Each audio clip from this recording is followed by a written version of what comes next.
Hey friends, hello and welcome back to this YouTube channel. In today's another video tutorial, I'm going to share to you on how you can fix USB not recognized on your Windows.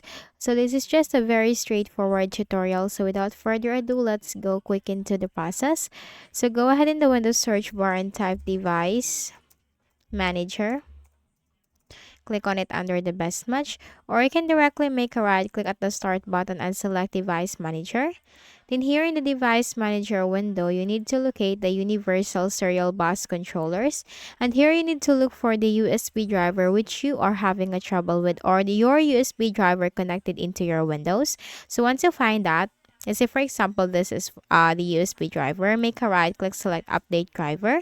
You can go and search automatically for drivers if you are connected to an internet connection, but I suggest that you can go on installing the driver manually. Browse my computer for drivers. Let me pick from a list of available drivers on my computer. And here, if you have different available drivers on your computer, just simply choose one by one as to what will work for you. Click on next. Windows has successfully updated your drivers. Close this. And after that, you just need to make a right click at the start button, shut down or sign out and restart your Windows. Then after that, the problem will be fixed. Now for the next method, go ahead in the Windows search bar and type edit power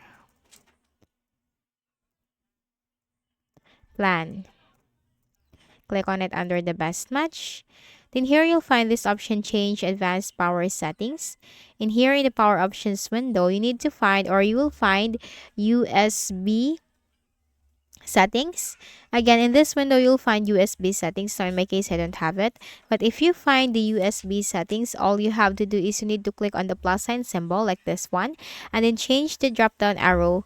Click on the drop down arrow and choose disabled.